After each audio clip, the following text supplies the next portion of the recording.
छत्तीसगढ़ की high profile seat Marwahi विधानसभा, जहां चुनावों की तारीखों की घोषणा की जा चुकी है, जहां पे 3 नवंबर को चुनाव होना और 10 नवंबर को रिजल्ट की घोषणा होने। इसी दौर पे सियासी सरगर्मियां ज़ोरों से बढ़ चुकी है।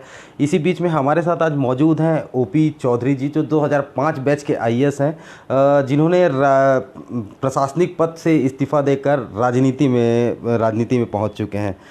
सर, जिस तरीके से मैं बात करूं आपसे, सबसे पहले तो आपका बहुत बहुत स्वागत है हमारे खास कार्यक्रम में। जी धन्यवाद आपका भी धन्यवाद, आपके चैनल के लिए भी शुभकामनाएं।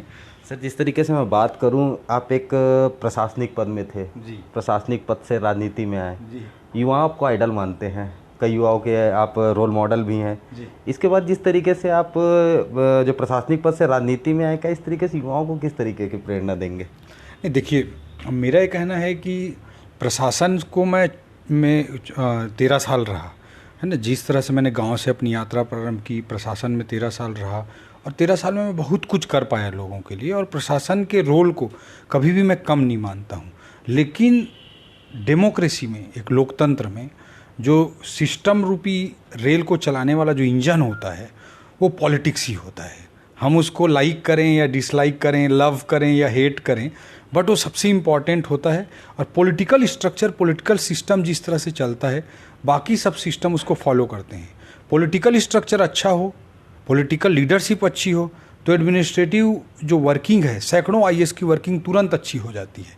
लेकिन अगर पॉलिटिकल लीडरशिप अगर बेकार हो, तो उसके साथ ही साथ सैकड़ों आईएएस लोगों की वर्किंग भी बेकार हो जाती है। इस चीज़ को मैंने रियलाइज़ किया, इस चीज़ को समझते हुए राजनीति की चुनौती को स्वीकार किया। राजनीति आसान नहीं है, मैं भी इस बात को मानता हूँ, सब लोग मानते हैं। इसमें बहुत सारे प्रॉब्लम हैं, कोई कभी कीचड़ कह देता है, कोई कुछ कह देता है।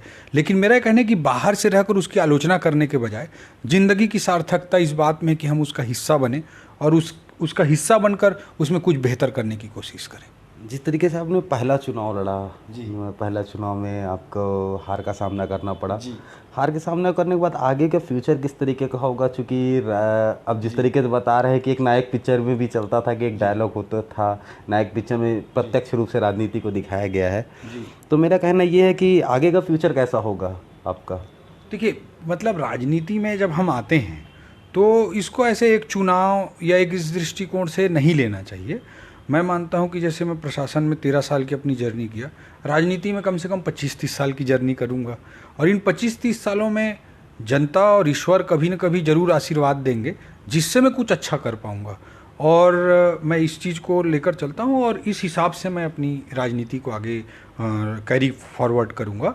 और एक जीत, एक चुनाव, एक हार, इससे ऊपर उठकर मैं राजनीति को देखता हूं, और राजनीति में रहकर मैं हमेशा अपना अच्छा करने की कोशिश करता रहूंगा। भारतीय जनता पार्टी का एक कार्यकर्ता, एक सिपाही के रूप में मैं काम कर रहा हूं, और निश्चित रूप से लोगों का आशीर्वाद मिलेगा ही और कुछ अच्छा कर पाऊंगा, इस बात का मुझे पूरा भरोसा है। मरवाही चुनाव की बात करता हूँ। उपचुनाव होना है, मरवाही उपचुनाव होना है। उपचुनाव को लेकर एक बात कही जाती है, आप प्रशासनिक पद पे भी रहे हैं, लंबा समय आपने दिया, उसमें एक बात कही जाती है प्रशासनिक पद को लेकर कि उपचुनाव जो है वो प्रशासन लड़ता है, सरकार सत्ता लड़ती है। आप इस फील्ड से भी रहे हैं, क्या लगता है आपको इस बारे में? देखिए, उपचुनाव कई मैंने देखे हैं, लेकिन कांग्रेस सत्ता के दुरुपयोग के लिए विशेष रूप से जानी जाती है। और आप चाहे दंतेवाड़ा की हम बात करें, वहाँ किस तरह से उन्होंने प्रशासनिक दुरुपयोग किया।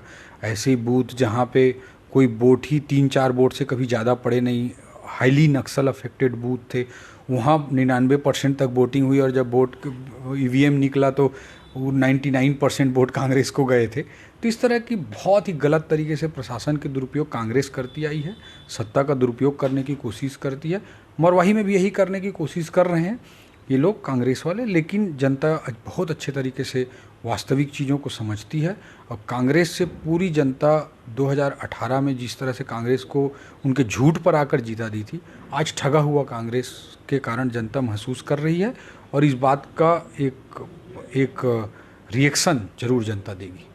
बिल्कुल, जैसे आपने बताया कि मेरे को एक जानकारी लगी, आपकी पहली पोस्टिंग बतौर आईएएस दंतेवाड़ा थी। नक्सल प्रभावित क्षेत्र है, नक्सलियों का गढ़ माना जाता है, लाल गढ़ माना जाता है।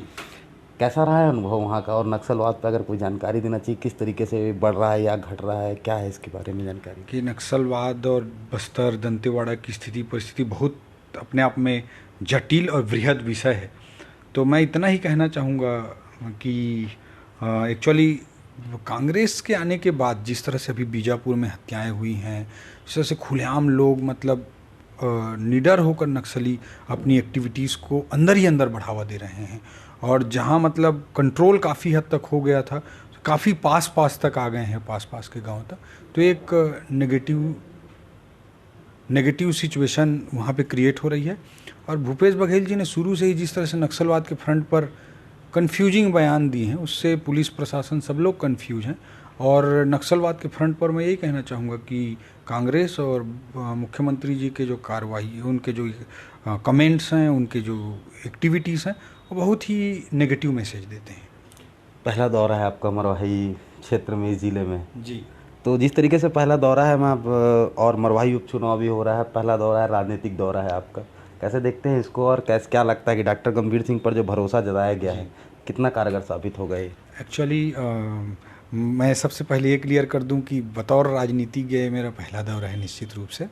बट मैं स्टूडेंट लाइफ में दिल्ली में जब आईएएस की तैयारी करता था तो हीराकुंड और उत्कल एक्सप्रेस से आता था, और मेरा पहला हॉल्टेज पेंड्रा रोड स्टेशन ही होता था, यहाँ उतरते थे हम लोग, और मेरे कई दोस्त यहाँ रहकर पढ़ाई करते थे, तो उनके साथ मैं यहाँ 2 दिन 3 दिन गुजारता था। बाइक में पूरा घूमते थे अमरकंटक सब जगहों पे। तो यहाँ की हवा, यहाँ का पानी, यहाँ की मिट्टी का से एक अलग लगाव है निश्चित रूप से।